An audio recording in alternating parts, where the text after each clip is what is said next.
आणि त्यात असा उल्लेख आहे की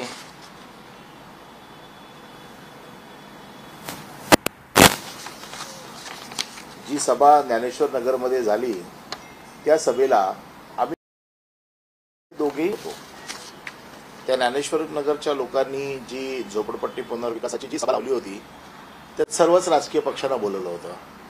आमदार म्हणून मला बोलवलं होतं, आमदार म्हणून त्यांना बोलवलं होतं, बाकीच्या राजकीय पक्षाचे लोक पण तिथे होते आणि त्यांना मदत करण्याच्या उद्देशाने आम्ही सगळे तिकडे होतो। या व्यतिरिक्त माझा कुठेही उल्लेख नाही। परंतु त्यांनी जी काही स्टेटमेंट दिलेली आहेत म्हणजे 24/10/2024 ला स्टेटमेंट दिलंय त्याच्यावरती पोलिसांनी चौकशी केली असेलच ना। आणि पोलिसांच्या चौकशी अंती जे काही येतं ते चार्जशीटमध्ये किंवा आरोपपत्रामध्ये दाखल होतं। आता आरोपपत्रामध्ये पूर्ण तपासाअंती पोलिसांनी जे काही आरोपपत्र दाखल केलंय, मी काही आरोपपत्र वाचलेलं नाही, परंतु पोलिसांना जे तपासात आढळलं ते पोलिसांनी लिहिलेलं असेल आणि त्यातूनही समजा जिसान सिद्दीकीचा समाधान झालेलं नसेल किंवा त्याचा काही वेगळा अँगल असेल तर सरकार तर त्यांचंच आहे। त्यांनी सरकारकडे पुन्हा तक्रार करावी, पोलिसांनी पुन्हा चौकशी करावी आणि ह्याच्यातलं सत्य काय अजून लपलेलं असेल जे त्याला माहीत असेल, कुठल्या त्याच्या वडिलांना फोन येत होते, अशा बातम्या सतत येत होत्या, टीव्हीवरच दाखवत होत्या की छोट्या शकीलने त्याच्या वडिलांना धमकी दिली अशी बातमी मी एकदा बघितली होती। तर असं काय असेल तर ते सगळे अँगल पण तपासून बघितले पाहिजेत। आणि माझं मत असं आहे की पोलीस हे पूर्णपणे त्यांचे आहेत, त्या सरकार त्यांचं आहे।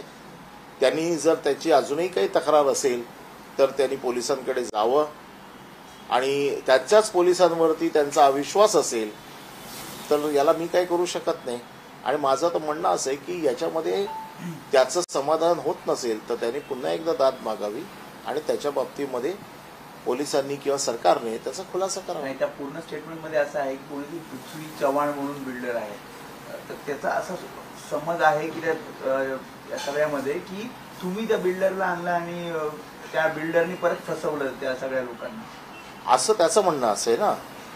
तिथे जीबीआर झालेली आहे, त्या जीबीआर मध्ये त्याचं रेकॉर्डिंग आहे, ते रेकॉर्डिंग SRA ला जातं, SRA चे अधिकारी त्याची दखल घेतात, मिनिट्स असतात, तर या सगळ्याचा कुठे ना कुठेतरी उल्लेख असेल ना।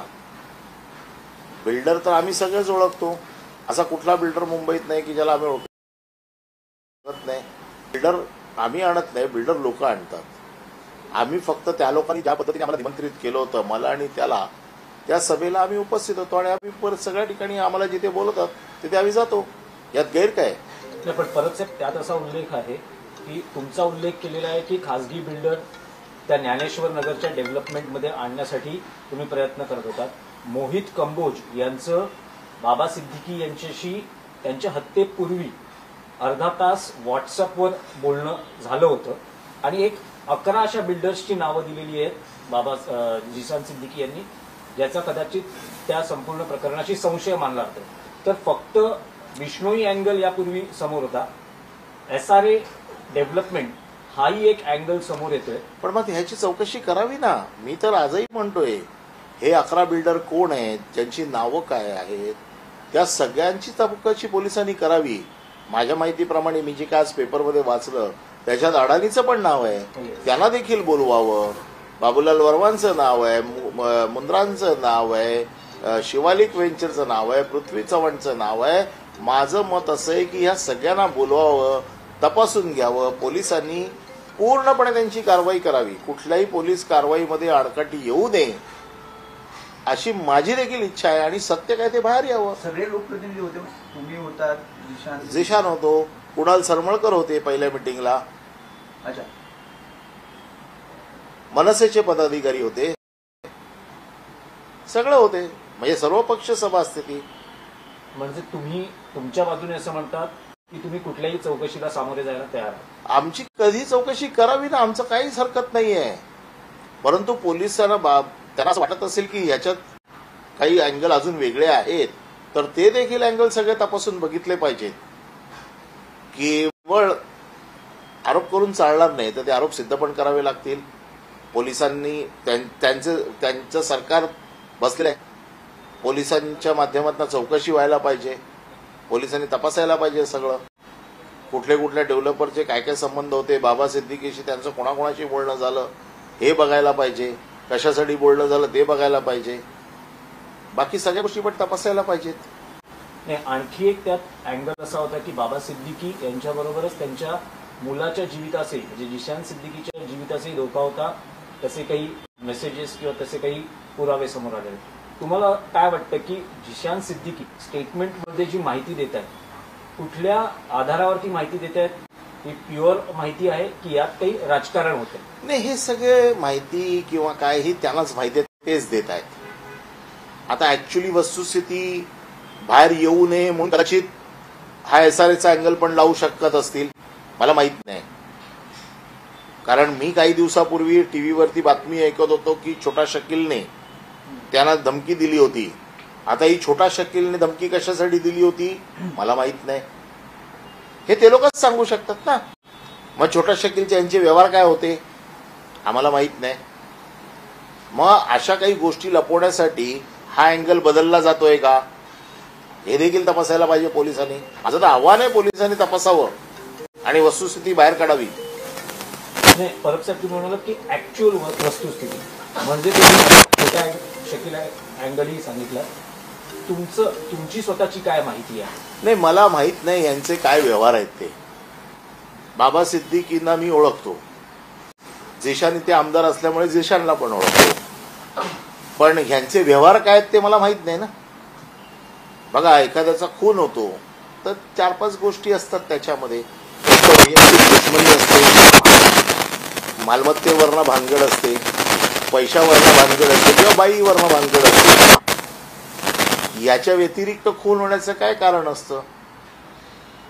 तर त्यामुळे याच्यातलं नेमकं कारण काय हे सत्य बाहेर आलं पाहिजे. पोलिसांनी एक सत्य बाहेर आणलेलं आहे.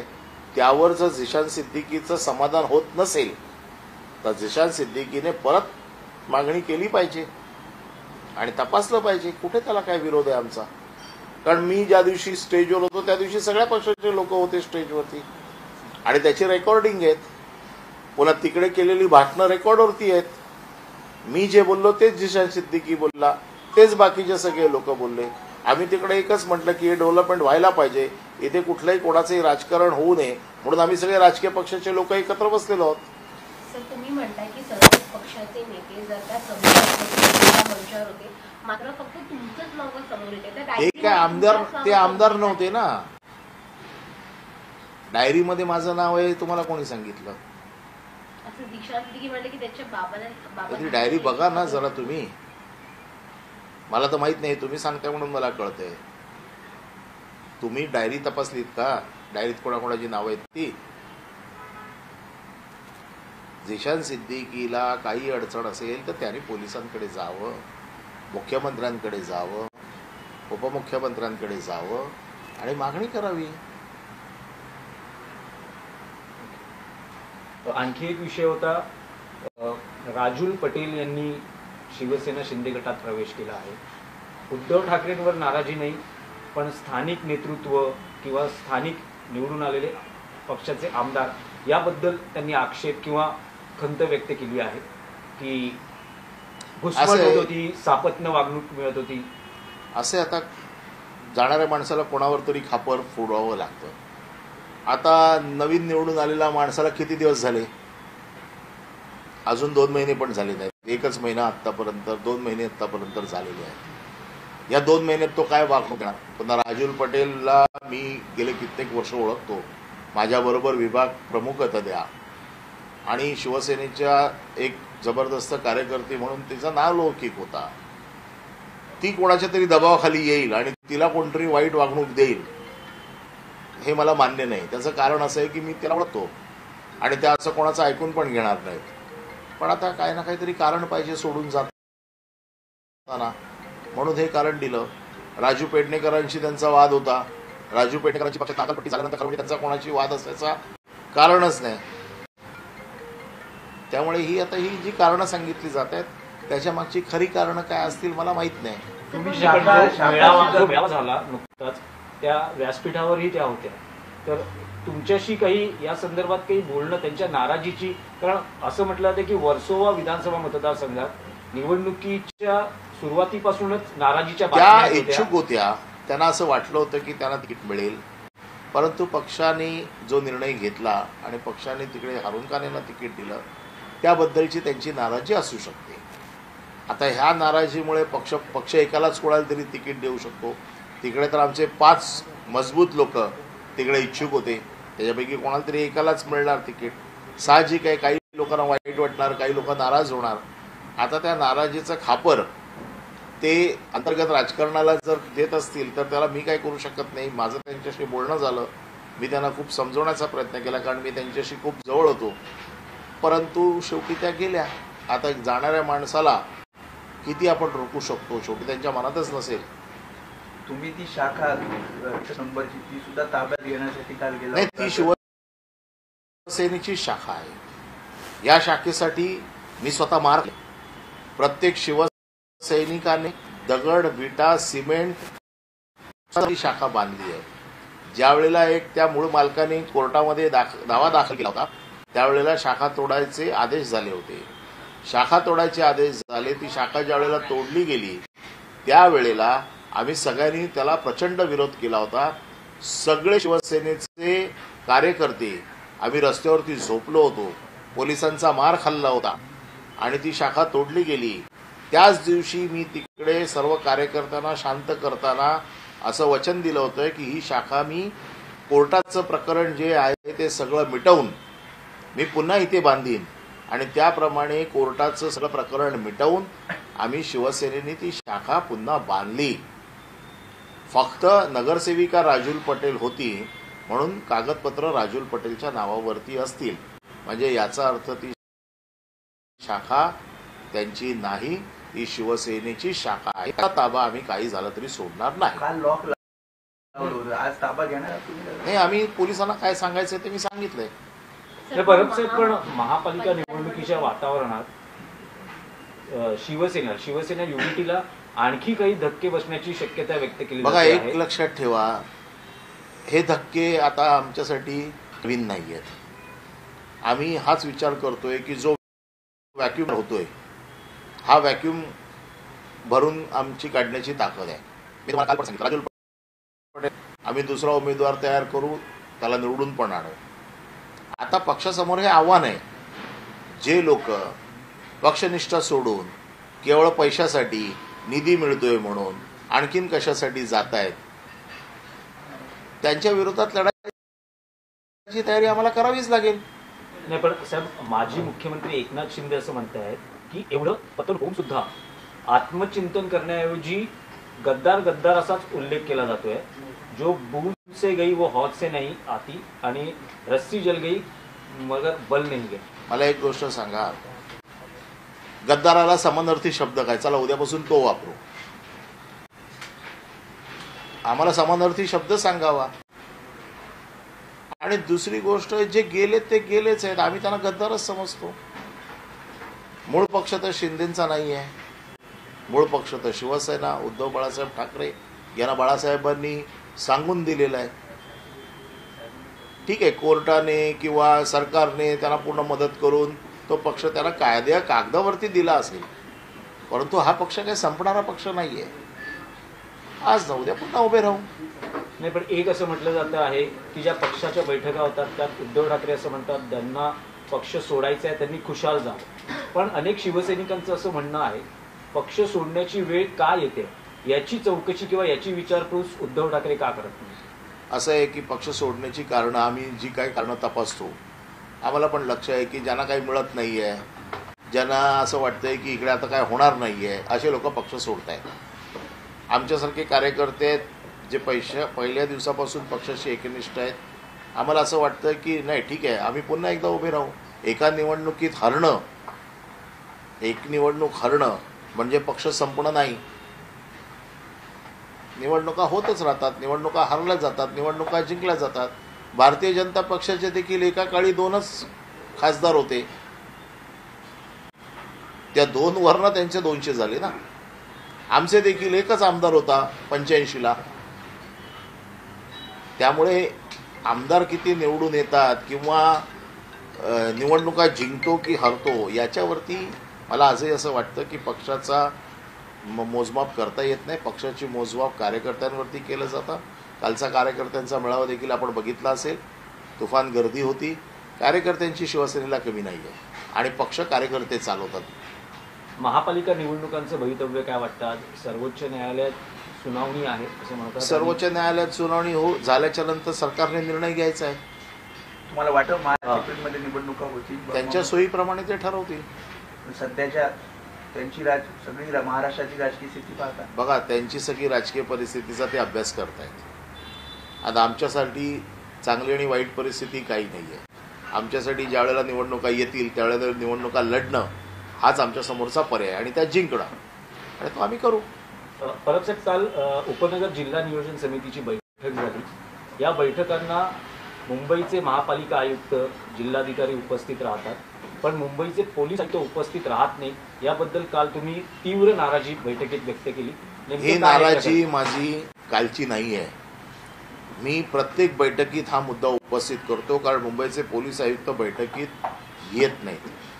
जिल्हा नियोजन समितीमध्ये केवळ बृहत आराखडाच मंजूर होत नाही तर उपनगरातले सगळे प्रश्न त्यावेळेला चर्चेला घेतले जातात.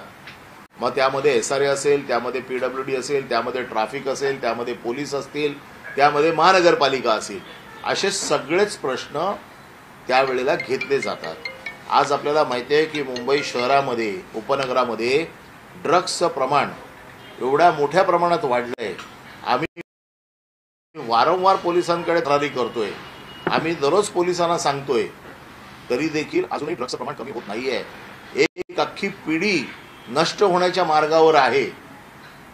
परंतु त्या बाबतीमध्ये किती पोलीस गांभीर्याने घेत आहेत हे कालच्या बैठकीत दिसून आलं आणि म्हणून आम्ही नाराजी व्यक्त केली. सर्व पक्ष आमदारांनी नाराजी व्यक्त केली की पोलीस आयुक्तांनी या बैठकीला हजर राहिलंच पाहिजे. सरकारचं एक सर्क्युलर आहे की DPTCच्या बैठका असतील त्या दिवशी दुसरे कुठलेही कार्यक्रम ठेवू नका. त्या बैठकांना सर्व अधिकारी हजर असलेच पाहिजेत.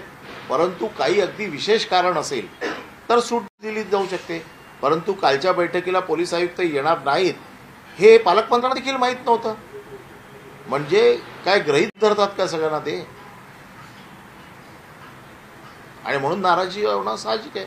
पण काही आश्वासन मिळालं पालकमंत्र्यांकडून? पालकमंत्र्यांनी त्यांना कळवलेलं आहे, त्यांना खुलासा विचारलेला आहे आणि पुढच्या बैठकीला ते हजर नसतील तर मुख्यमंत्र्यांकडे तक्रार करू अशा पद्धतीचे देखील निर्देश कालच्या बैठकीत पालकमंत्र्यांनी दिलेत.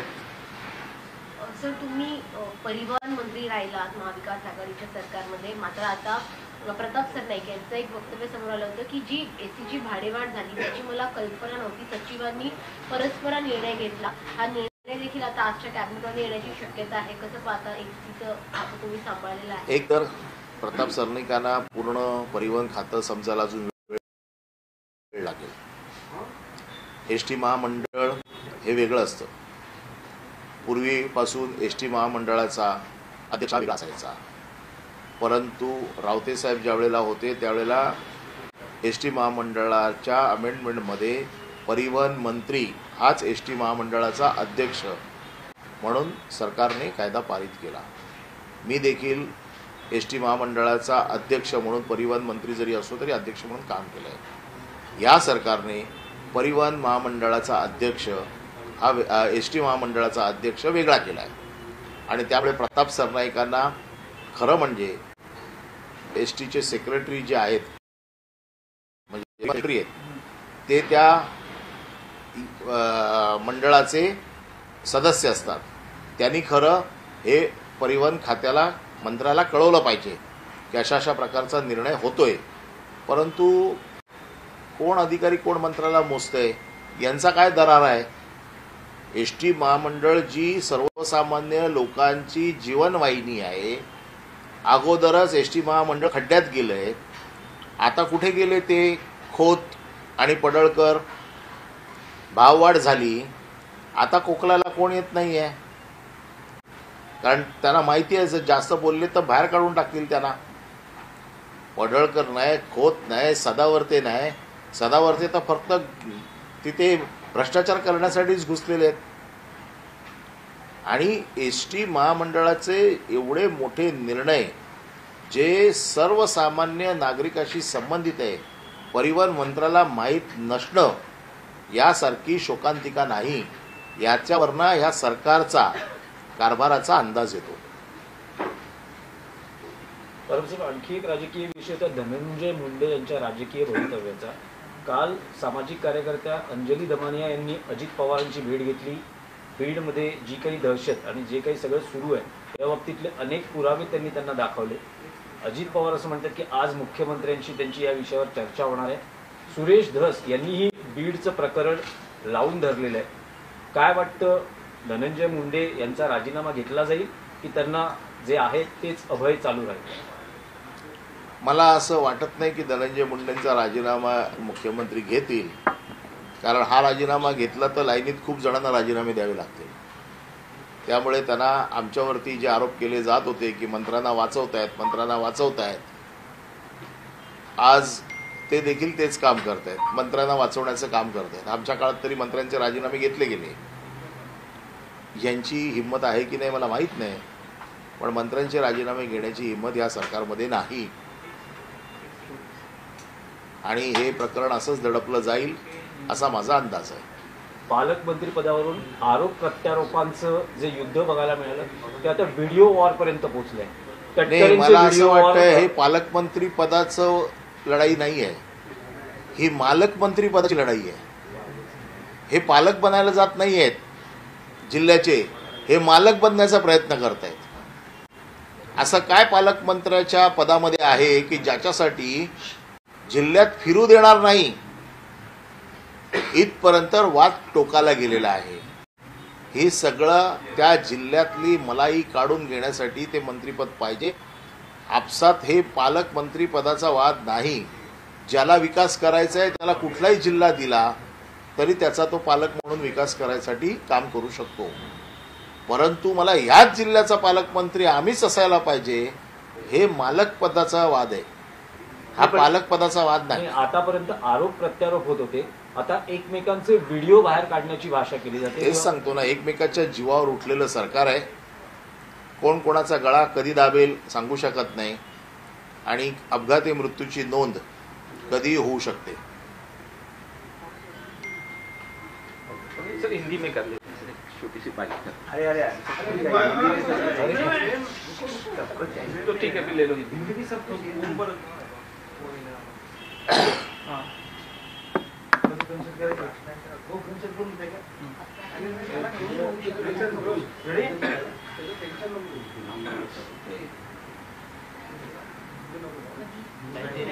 दे दो, कनेक्ट कर देगा. सुनो क्या क्या एक सेकंड सुनो, जो हाँ वो कनेक्ट कर देगा, तुम ले लेना, रिकॉर्ड कर लो. कनेक्ट कर. हाँ ठीक, आप ले रहे हो? हाँ जी सर. चार्जशीट फाइल हुई है. जिशान सिद्दीकी का जो स्टेटमेंट सामने आया उसमें आपका भी नाम है. आप जो जिशान सिद्दीकी ने स्टेटमेंट दिया है वो 24/10/2024 को दिया है.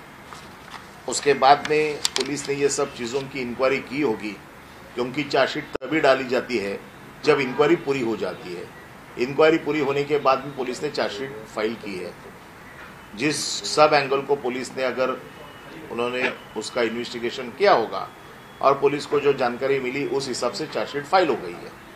अब उसके बावजूद भी अगर जिशान सिद्दीकी के मन में कोई प्रश्न है तो सरकार तो उनकी है, वो कभी भी सरकार के पास में जाके उसके बारे में इंक्वायरी फिर से करके जो एक्चुअल इसमें जो उनके मन में बातें हैं वो सरकार को बताना चाहिए, पुलिस को बताना चाहिए और सरकार भी कॉग्निजेंस लेगी. नहीं, वो स्टेटमेंट में ऐसा कहा गया है कि एक मीटिंग हुई थी जिसमें आप थे, जिशान सिद्दीकी थे, और उस मीटिंग में कहा गया जो प्राइवेट बिल्डर आएगा वो मैं लाऊंगा, आप तैयार रहोगे. तो पृथ्वी चव्हाण ऐसा कोई उसमें कहा नहीं गया है, ये आप लोग सब बोल रहे हो. जो मीटिंग हो गई वो जनरल बॉडी मीटिंग थी, जिस मीटिंग में सभी राजकीय पक्षों को नेताओं को बुलाया गया था. मैं था, जिशान सिद्दीकी थी, मनसे के पदाधिकारी थे, शिवसेना शिंदे गुट के पदाधिकारी थे. तो वहां पर सभी राजकीय पक्ष के कार्यकर्ता थे और ये मीटिंग लोगों ने बुलाई थी और डेवलपर चुनने का काम लोग जीबीआर से कहते हैं. अब जिशान सिद्दीकी को कोई तकलीफ है तो उन्होंने पुलिस को बोलना चाहिए था, लेकिन 24 की जो स्टेटमेंट है 24/12/10 की, उसमें तो ऐसा कुछ लिखा नहीं है। आप लोग जो स्टोरियाँ बोल रहे हो मुझे, वो कहाँ से लाते हो मुझे मालूम नहीं, लेकिन जो पेपर मेरे हाथ में है उसमें जो लिखा है मैंने पढ़ा है, और मुझे ऐसे लगता है कि गवर्नमेंट तो उनकी है, राष्ट्रवादी के उनके उप मुख्यमंत्री है। अगर उनको ऐसे लगता है कि कोई एंगल उसमें बाकी रह गया है, तो गवर्नमेंट के पास जाके या पुलिस के पास जाके उस एंगल की इन्वेस्टिगेशन करके जो कोई भी इसमें उसको सजा होनी चाहिए। सर, जिस तरह से आपका भी नाम मोहित कंबोज का नाम लिया गया और कुछ बिल्डर्स के नाम लिए गए, अदानी, बाकी किस तरह से कौन इसमें 11 बिल्डरों के नाम लिखे, उसमें अडानी का लिया है, शिवालिक का लिया है, मोहित कंबोज का लिया हुआ है। सबको मेरे हिसाब से सबकी इंक्वायरी करो।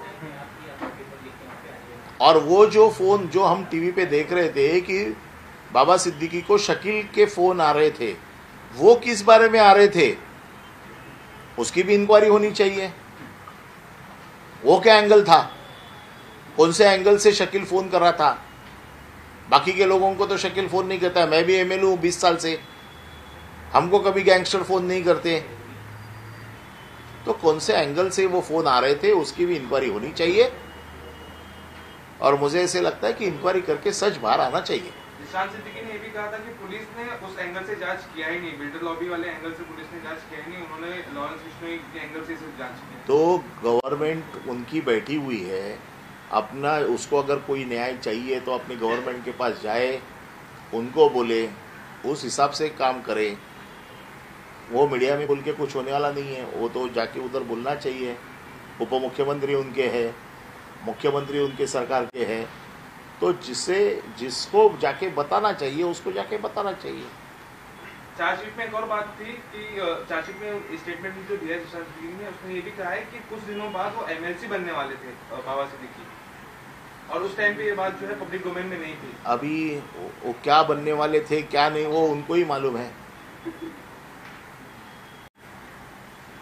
सर, क्या लगता है ये पॉलिटिकल कुछ एंगल दिया जा रहा है, कुछ जो स्टेटमेंट दिया गया है, आप मुझे मालूम नहीं है उसके दिमाग में क्या चल रहा है, मैं इस बारे में तो जानकारी नहीं रखता हूँ।